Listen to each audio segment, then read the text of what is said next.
2026, ce sera l'année de l'économie, ce sera l'année des enjeux économiques, ce sera l'année des problématiques économiques que devra soulever l'Algérie, que devra gérer l'Algérie. Ce sera l'année la plus dangereuse sur le plan économique pour l'Algérie. Les recettes de l'État algérien vont significativement encore baissé. 2026, ce sera l'année de la vérité. Le pays où il se réforme, il risque des scénarios chaotiques comme le scénario du Venezuela, très peu de ressources en devises et un dinar, une monnaie nationale qui va dégringoler encore, une inflation qui va exploser. Pour 2026, les besoins de l'État algérien ont été évalués par le ministère des Finances. Les besoins sont de l'équivalent de 163 milliards de dollars. Pour que le pays fonctionne comme le veut le régime Tebboune, selon le train de vie du régime Tebboune, le ministère des Finances a répondu, a expliqué, il a fait une note et un rapport à la présidente de la République pour dire qu'on ne peut pas dépenser cet argent. L'Algérie ne peut pas dépenser cet argent. Le pays sera déséquilibré. Il faut donc dépenser beaucoup plus que ce qu'on gagne. On était obligé, le régime Tebboune a accepté de baisser de 20%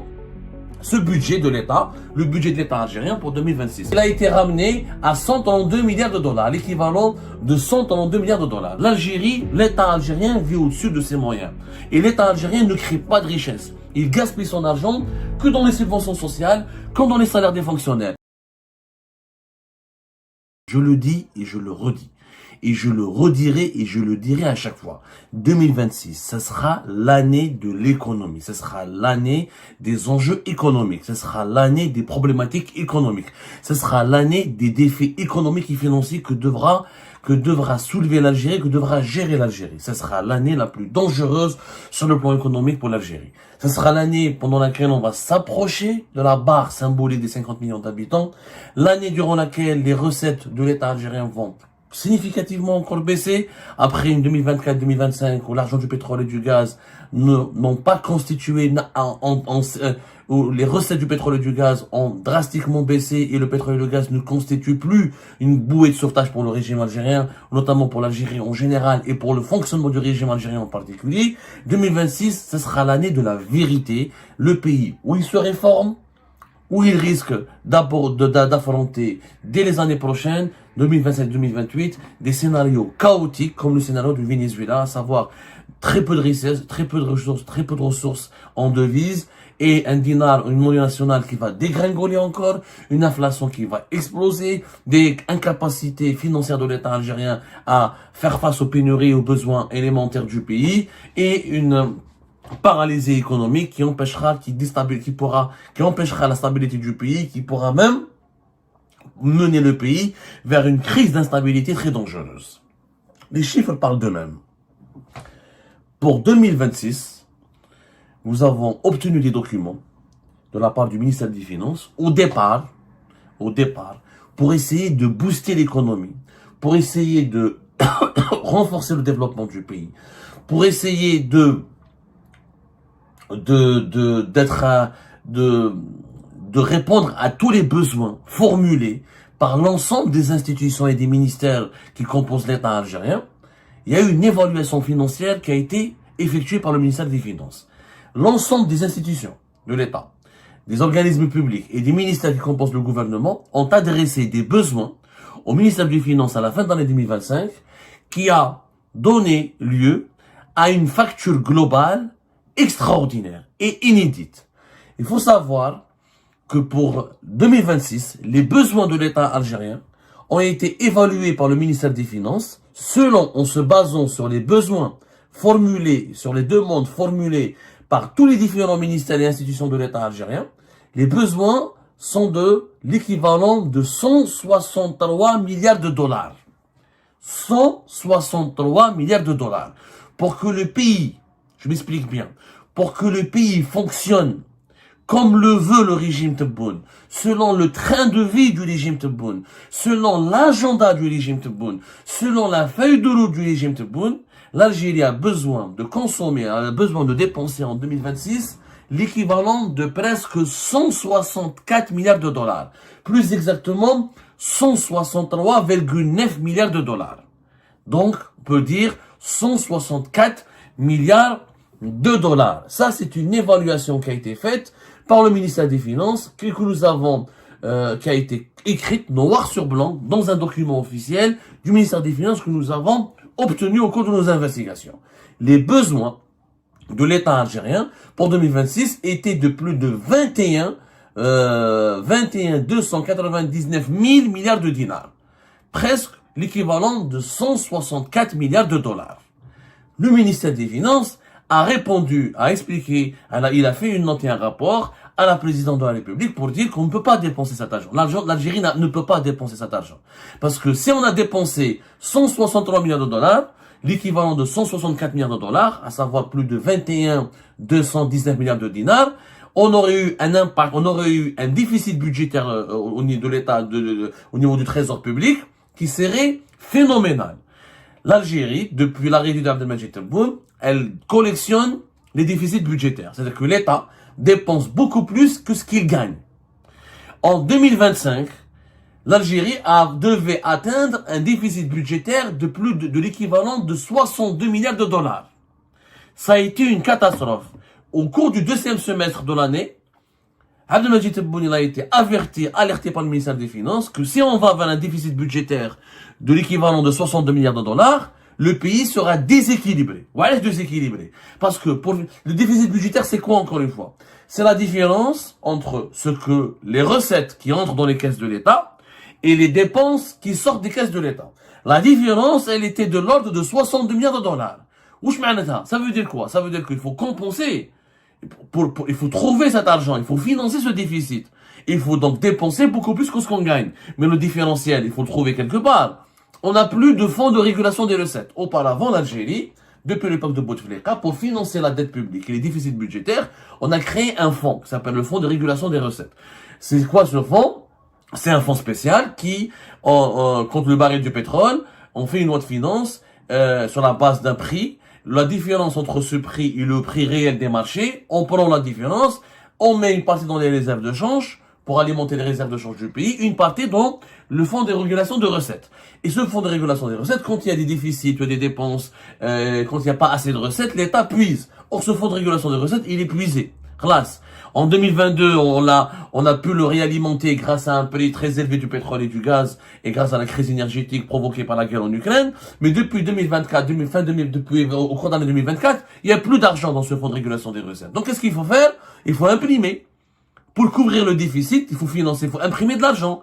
Il faut faire de la planche à billets. Sauf que quand tu imprimes de l'argent, cet argent va circuler encore davantage, il va alimenter le marché informel, il va booster la consommation, et cet argent, il faut qu'il soit dépensé. Sauf que cet argent fabriqué ne correspond pas à une fabrication, à une production de richesse, c'est-à-dire à une fabrication de produits, de biens ou de services. Donc, on va dégringoler encore davantage la valeur du dinar, et on va alimenter l'inflation, et on va alimenter le marché informel, parce que l'argent de la Banque d'Algérie va t'imprimer en espèces, c'est des pièces de monnaie. Comme on a une économie qui n'est pas numérique, qui n'est pas numérisée, cet argent va être retiré en espèces par la population, il va être dépensé en espèces, il va alimenter le marché informel, donc il va aggraver le phénomène de l'évasion fiscale, et il va augmenter, il va permettre à la consommation, il va permettre aux Algériens et aux Algériens de consommer encore davantage, sauf qu'on ne produit pas suffisamment de produits, de biens et de services pour répondre à cette consommation, pour répondre aux besoins des consommateurs.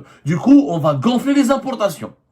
Pour répondre aux besoins des consommateurs, il faut importer. Donc, le déficit budgétaire, les Algériens et Algériens ne comprennent pas. Quand leurs dirigeants ne leur parlent pas des déficits budgétaires parce que ils ne veulent pas dire la vérité à leurs concitoyens. Quand on a un déficit budgétaire important, on fait quoi? On tue la valeur de la monnaie.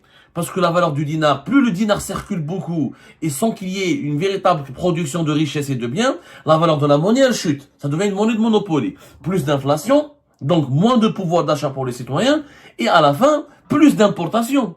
Puisque quand la consommation augmente, il faut répondre aux besoins de la consommation, la production n'est pas suffisante, donc on importe.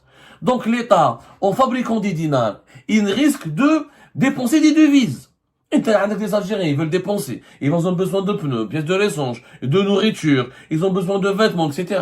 Si tu n'importes pas, qu'est-ce qui va se passer? Il va se passer des pénuries. Et tu vas favoriser la contrebande. Et s'il y a des pénuries, il y a des troubles sociaux, et même si tu n'importes pas, les produits, il y a une inflation qui augmente. Et plus l'inflation augmente, et plus la valeur de la monnaie elle chute. Et plus l'inflation augmente, plus la pauvreté dans le pays augmente. Donc, c'est un piège, le déficit budgétaire. C'est pour ça que dans les pays les plus développés, on essaie toujours de gérer les déficits. Parce que les déficits budgétaires ont un impact sur la population, un impact concret. Et les pays où ils s'endettent, où ils font des dettes à l'étranger pour financer leurs déficits, où ils font de la planche à billets. La planche à billets, c'est la plus dangereuse des options. Il vaut mieux s'endetter à l'étranger pour financer tes déficits, comme le fait la France par exemple. Pour financer ses déficits, en partie, elle fait des dettes. Elle s'endette à l'étranger. Ou là, elle s'endette auprès de ses propres citoyens. Ou elle s'endette auprès de ses propres organismes. Mais elle s'endette. L'Algérie ne s'endette pas. Elle ne veut pas s'endetter à l'étranger. Donc, elle fabrique de la monnaie. On crée de la monnaie. Et on crée de la dette publique. Mais la dette publique, elle a un impact sur le dinar. C'est pour ça que depuis 2019, le dinar chute. Parce qu'on a trop de déficits et on fabrique trop d'argent pour financer ces déficits. Le dinar chute, l'inflation augmente et à la fin, les importations. Parce que quand tu as de l'argent, il faut le dépenser. Il faut le dépenser. Si tu le dépenses pas de façon formelle, il aura l'informel, il aura la contrebande. Je mets le cabas. Quoi qu'il arrive, tu es obligé de dépenser tes devises. Et ça impacte les réserves de change. Donc, en 2025, le régime Tebboune était obligé de réduire ses dépenses. Mais qu'est-ce qu'il a fait? Et on a fait une émission importante que vous devez revoir, parce qu'elle était très explicative, elle était très pédagogique, très explicative. Le 9 décembre dernier, on a dit comment l'Algérie de Tebboune a sacrifié secrètement les investissements pour son développement. On a expliqué avec des graphiques, avec des chiffres, etc., que pour éviter un déficit budgétaire à 62 milliards de dollars, Oujda Abdelmajid Tebboune et son gouvernement, et ses ministres, ils ont coupé les investissements. On a réduit les dépenses des investissements de 40%. Et dans les programmes des investissements en cours, comme des investissements neufs, les budgets sont consommés uniquement à 40%, 42%. C'est-à-dire qu'on a réduit tous les investissements. Pourquoi? Parce que le régime Tebboune ne pouvait pas réduire les subventions sociales, qui sont les transferts sociaux, et les dépenses de fonctionnement, qui sont les salaires des fonctionnaires. Il fallait faire un choix. Ou tu payes pas les fonctionnaires et tu réduis ton déficit budgétaire. Si tu payes pas tes fonctionnaires, on a pratiquement 3,5 millions de fonctionnaires. Il risque d'avoir des grèves, des troubles sociaux, etc. Les policiers, comment il faut payer les policiers, les militaires. On a presque 3,5 millions. On a presque, quand on compte les contractuels, les permanents, les militaires, les services de sécurité, tous les agents qui travaillent pour l'État algérien, c'est presque 3,5 millions de fonctionnaires. Et chaque année, on recrute. Donc, on va rapidement, certainement, il n'y a pas de chiffre, il n'y a pas de transparence au niveau du nombre des fonctionnaires en Algérie parce que c'est des chiffres effarants. Ou tu payes pas les fonctionnaires, ou si tu payes les fonctionnaires, tu réduis les subventions sociales. Les subventions sociales en Algérie, c'est pratiquement une trentaine de milliards. La première dépense de l'État, c'est les salaires, c'est le coût de fonctionnement. La deuxième dépense, c'est les subventions sociales, les transferts sociaux. Une trentaine, l'équivalent de 32 à 31 milliards de dollars. Des investissements. Tu peux pas ne pas subventionner le lait, le carburant, l'électricité, le gaz, le logement, la santé. Là aussi, tu risques d'avoir des troubles sociaux. Tu risques d'avoir des mouvements de contestation populaire. Donc, qu'est-ce qu'il a fait? Il a sacrifié les investissements. On n'investit pas. Pas beaucoup de projets, pas beaucoup d'infrastructures, pas de financement des entreprises publiques, pas de zones industrielles, pas d'investissement dans la recherche scientifique, dans l'industrie, dans le progrès économique, etc. Ça s'appelle les dépenses d'investissement. Et c'est comme ça qu'on a réduit le déficit en 2025 à 40 milliards de dollars. Et Abdelmajid Tebboune, le régime Tebboune, il a adopté une ligne de conduite secrète, c'est que d'ici 2028, il ne faut pas que le déficit budgétaire dépasse les 41 milliards de dollars. Entre 40 et 41 milliards. S'il dépasse les 41 milliards de dollars, le dinar va chuter davantage, l'inflation va augmenter davantage, la précarité et la pauvreté, et on sera obligé d'importer encore davantage pour répondre à ce besoin de dépenses qu'on va créer artificiellement. Parce qu'on est en train de fabriquer de l'argent sans qu'il y ait, normalement, tu as un salaire en fonction de ce que tu produis comme biens et services, comme richesse. Or, en Algérie, on donne des salaires et on produit de l'argent, des espèces et des liquidités sans qu'il y ait une production de biens et de services. Donc, la stratégie de Tebboune, c'était de ne pas dépasser le déficit budgétaire. Quand le ministère des Finances a expliqué à Tebboune qu'on ne peut pas dépenser 164 ou 163 milliards de dollars, eh ben, on était obligé, le régime Tebboune a accepté de baisser de 20% ce budget de l'État, le budget de l'État algérien pour 2026. On a baissé de 20%. Il a été ramené à 132 milliards de dollars, l'équivalent de 132 milliards de dollars, avec une prévision de consommation des budgets qui est entre 80 et 83%. C'est-à-dire que le régime Tebboune va garder au moins 20 à 18% de marge de manœuvre, de sécurité. Il ne peut pas consommer tout l'argent qu'il réclame ou tout l'argent qu'il veut dépenser, sinon ça peut aller vers une situation de déficit et de déséquilibre. L'Algérie, l'État algérien vit au-dessus de ses moyens. Et l'État algérien ne crée pas de richesse. Il gaspille son argent que dans les subventions sociales, comme dans les salaires des fonctionnaires. Il ne dépense pas pour les investissements. Vous voyez, il y a le Karitha. Et c'est pour ça que nous allons, dans les prochains jours, vous faire une série d'émissions. Non mais vraiment, nous allons vous faire une série d'émissions pour comprendre comment on appelle, pour comprendre comment Tebboune essaie de jongler, comment il essaie de dépenser de l'argent, il utilise l'argent pour essayer de survivre. Le régime actuel n'est pas dans une optique de développement. Parce qu'un pays qui se développe, c'est un État, et il est dirigé par un État ou par un régime qui investit dans des programmes de développement. Les programmes de développement, c'est pas les subventions sociales, c'est pas les salaires des fonctionnaires, c'est les investissements économiques, c'est créer des zones industrielles, financer des projets industriels, financer des infrastructures publiques, construire des nouveaux ports, des nouveaux aéroports. Tebboune n'a rien construit. Il faut savoir que nous vivons qu'avec les infrastructures de l'époque de Bouteflika. L'aéroport d'Alger, c'est Bouteflika. Le nouvel aéroport d'Oran, c'est Bouteflika. Les ports, tous les nouveaux projets que Bouteflika devait faire n'ont pas été faits.